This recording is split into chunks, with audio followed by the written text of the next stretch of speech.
ಇದೇ ಭಾಷೆ ಎಂದೆಂದೂ ನನ್ನದಾಗಿರಲಿ, ಎಲ್ಲೇ ಇರಲಿ ಹೇಗೆ ಇರಲಿ ಕನ್ನಡವೇ ನಮ್ಮ ಉಸಿರಲ್ಲಿ.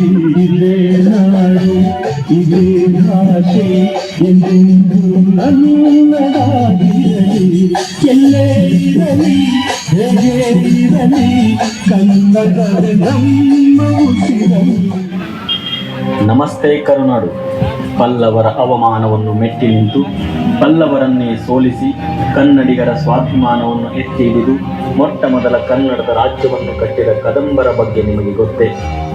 ಕನ್ನಡಿಗರ ಶೌರ್ಯ, ಸಾಹಸ ಮತ್ತು ಸ್ವಾಭಿಮಾನದ ಪ್ರತೀಕವಾಗಿ ಕನ್ನಡ ಭಾಷೆಯನ್ನು ರಾಜ್ಯ ಭಾಷೆಯನ್ನಾಗಿಸಿದ ಕದಂಬರ ಇತಿಹಾಸ, ಕಲೆ, ವಾಸ್ತುಶಿಲ್ಪ, ಆಡಳಿತದ ಪ್ರಿಯ ಸಹೃದಯಿ ಕನ್ನಡಿಗರೇ.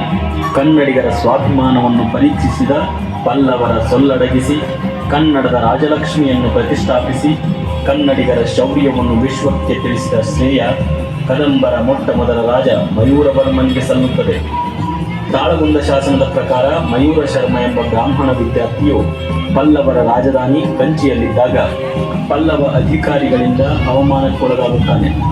ಆ ಅವಮಾನದಿಂದ ಸಿಡಿದೆದ್ದ ಮಯೂರ ಶರ್ಮನು ವೇದಾಧ್ಯಯನವನ್ನು ಬಿಟ್ಟು ಶಸ್ತ್ರಾಸ್ತ್ರಗಳನ್ನು ಧರಿಸಿ ಕ್ಷತ್ರಿಯನಾಗಿ ಬಲಿಷ್ಠ ಸೈನ್ಯ ಕಟ್ಟಿ ಪಲ್ಲವರನ್ನು ಸೆರೆಪಡೆದು ಕ್ರಿಸ್ತಶಕ 345ರ ಸುಮಾರಿಗೆ ಕನ್ನಡದ ಸ್ವತಂತ್ರ ಕದಂಬ ರಾಜ್ಯವನ್ನು ಸ್ಥಾಪಿಸಿ ಇಂದಿನ ಉತ್ತರ ಕನ್ನಡ ಜಿಲ್ಲೆಯ ಬನವಾಸಿ ಅಥವಾ ಅಂದಿನ ವೈಜಯಂತಿಪುರವನ್ನು ತನ್ನ ರಾಜಧಾನಿ ಮಾಡಿಕೊಂಡು ಆಡಳಿತ ಆರಂಭಿಸಿದನು.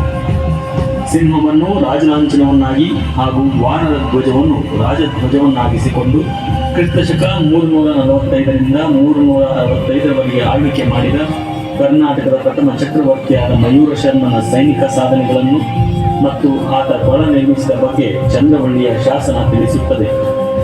ಮಯೂರ ಶರ್ಮನ ನಂತರ ಬಂದ ಕಂಗವರ್ಮನು ಕ್ರಿಸ್ತಶಕ 365ರಿಂದ 390ರವರೆಗೆ ರಾಜ್ಯದ ಚುಕ್ಕಾಣಿ ಹಿಡಿದು ರಾಜ್ಯವನ್ನು ಬಲಪಡಿಸಿದನಾದರೂ ಒಕಟಕರ ಪುತ್ರಿಸೇನಿಂದ ಸೋಲುಂಡನು.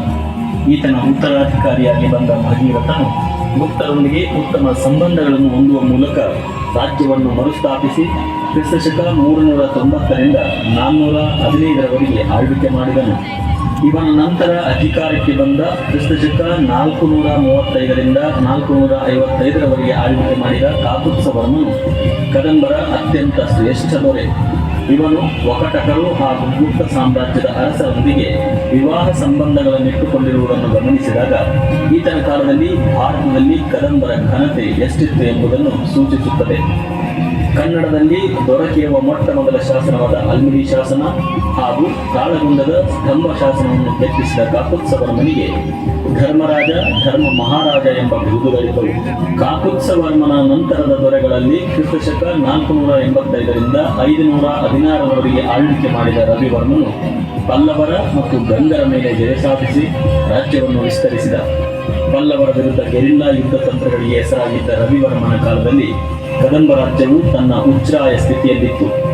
ರವಿವರ್ಮನ ನಂತರ ಕೌಟುಂಬಿಕ ಅಂತಃಕಲಹಗಳಿಂದ ಕದಂಬ ರಾಜ್ಯವು ಬಹು ಭಾಗಗಳಾಗಿ ಒಡೆದು ಹೋಯಿತು. ಕದಂಬರ ಆಡಳಿತವು ಬಹುತೇಕ ಶಾತವಾಹನ ಮತ್ತು ಪಲ್ಲವರ ಮಾದರಿಯನ್ನು ಅನುಸರಿಸಿತ್ತು. ರಾಜನೇ ಆಡಳಿತದ ಮುಖ್ಯಸ್ಥನಾಗಿದ್ದ. ರಾಜನಿಗೆ ಆಡಳಿತದಲ್ಲಿ ನೆರವು ನೀಡಲು ಪಂಚಪ್ರಧಾನ ಮಂತ್ರಿಮಂಡಲವಿತ್ತು.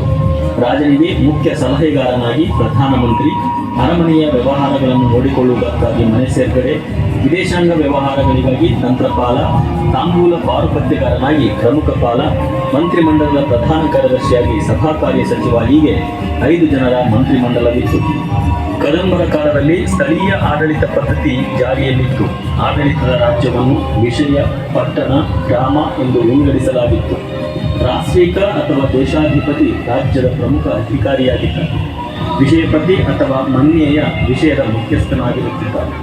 ಪಟ್ಟಣ ಸ್ವಾಮಿ ಪಟ್ಟಣದ ಆಡಳಿತ ನೋಡಿಕೊಳ್ಳುತ್ತಿದ್ದ ಹಾಗೂ ಗ್ರಾಮ ಮಹಾಜನರು ಗ್ರಾಮದ ಆಡಳಿತದಲ್ಲಿ ಪ್ರಮುಖ ಪಾತ್ರ ವಹಿಸುತ್ತಿದ್ದರು. ಕದಂಬರ ಕಾಲದಲ್ಲಿ ಮುಖ್ಯ ಆದಾಯ ಮೂಲ ಭೂಕಂದಾಯವಾಗಿತ್ತು. ಸಂಪೂರ್ಣ ತೆರಿಗೆ ವಿನಾಯಿತಿ ನೀಡಿದ ಭೂಮಿಯನ್ನು ಸರ್ವನಮಸ್ಯ ಎಂದು ಗುರುತಿಸಿದ್ದರು. ಕೃಷಿ ಭೂಮಿಯ ಉತ್ಪಾದನೆಗಳ ಮೇಲೆ ಉಳುವವನು ಮಾಲೀಕ ಮತ್ತು ರಾಜ್ಯಕ್ಕೆ 3 ಭಾಗ ಮಾಡುವ ತ್ರಿಭೋಗ ತೆರಿಗೆ ಪದ್ಧತಿ ಜಾರಿಯಲ್ಲಿತ್ತು. ಪೆರ್ಜುಂಕ ಎಂಬ ಸಾರಿಗೆ ತೆರಿಗೆ ಹಾಗೂ ಬಿಲ್ಕೊಡೆ ಎಂಬ ವ್ಯಾಪಾರದ ಮೇಲಿನ ತೆರಿಗೆಯು ಕದಂಬರ ಕಾಲದಲ್ಲಿ ಜಾರಿಯಲ್ಲಿತ್ತು. ಕದಂಬರು ಸ್ವಂತ ನಾಣ್ಯ ಪದ್ಧತಿಯನ್ನು ಪರಿಚಯಿಸಿದವರಲ್ಲಿ ಮೊದಲಿಗರು.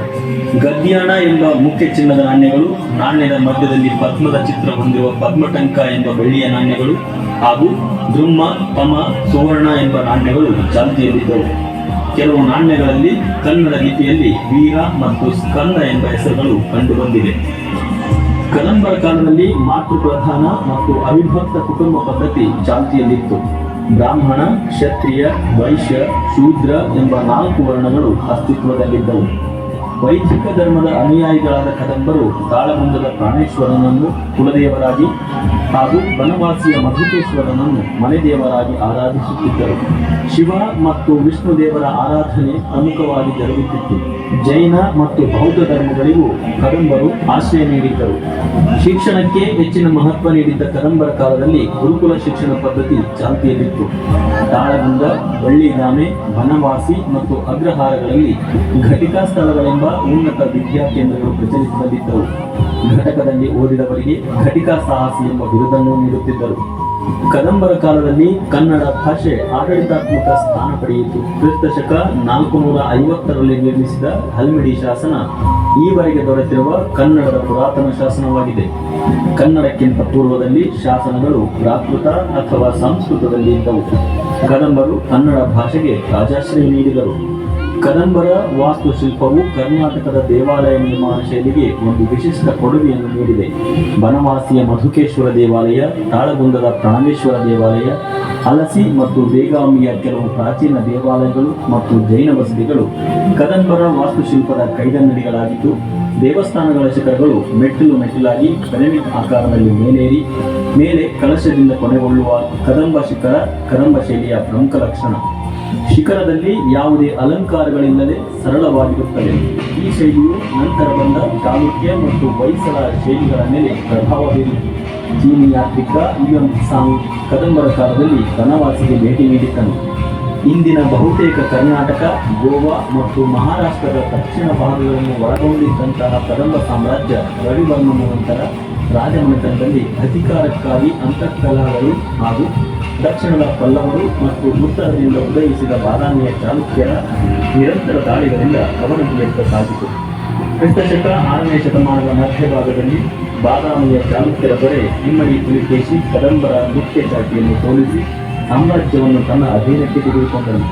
ನಂತರ ಕದಂಬ ಸಾಮ್ರಾಜ್ಯ ಹಲವು ಶಾಖೆಗಳಾಗಿ ಒಡೆದು ಸಾಮಂತರಾಗಿ ಆಳ್ವಿಕೆ ಪ್ರಾರಂಭಿಸಿದರು. ಕದಂಬರು ಕರ್ನಾಟಕದ ಇತಿಹಾಸದಲ್ಲಿ ಅಗ್ರಗಣ್ಯರು. ಕನ್ನಡ ನಾಡಿಗೆ ಪ್ರಥಮ ರಾಜಧಾನಿ, ಸ್ವತಂತ್ರ ರಾಜಕೀಯ ಅಸ್ತಿತ್ವ ಮತ್ತು ಕನ್ನಡ ಭಾಷೆಗೆ ಆಡಳಿತಾತ್ಮಕ ಮಾನ್ಯತೆ ನೀಡಿದ ಕೀರ್ತಿ ಕದಂಬರಿಗೆ ಸಲ್ಲುತ್ತದೆ. ಕದಂಬರ ಆಡಳಿತ, ಸಂಸ್ಕೃತಿ ಮತ್ತು ಕಲೆಯು ನಂತರದ ಕರ್ನಾಟಕದ ರಾಜವಂಶಗಳಾದ ಚಾಲುಕ್ಯ, ರಾಷ್ಟ್ರಕೂಟ ಮತ್ತು ಹೊಯ್ಸಳ ಸಾಮ್ರಾಜ್ಯಗಳಿಗೆ ಭದ್ರ ಬುನಾದಿಯನ್ನಾಗಿ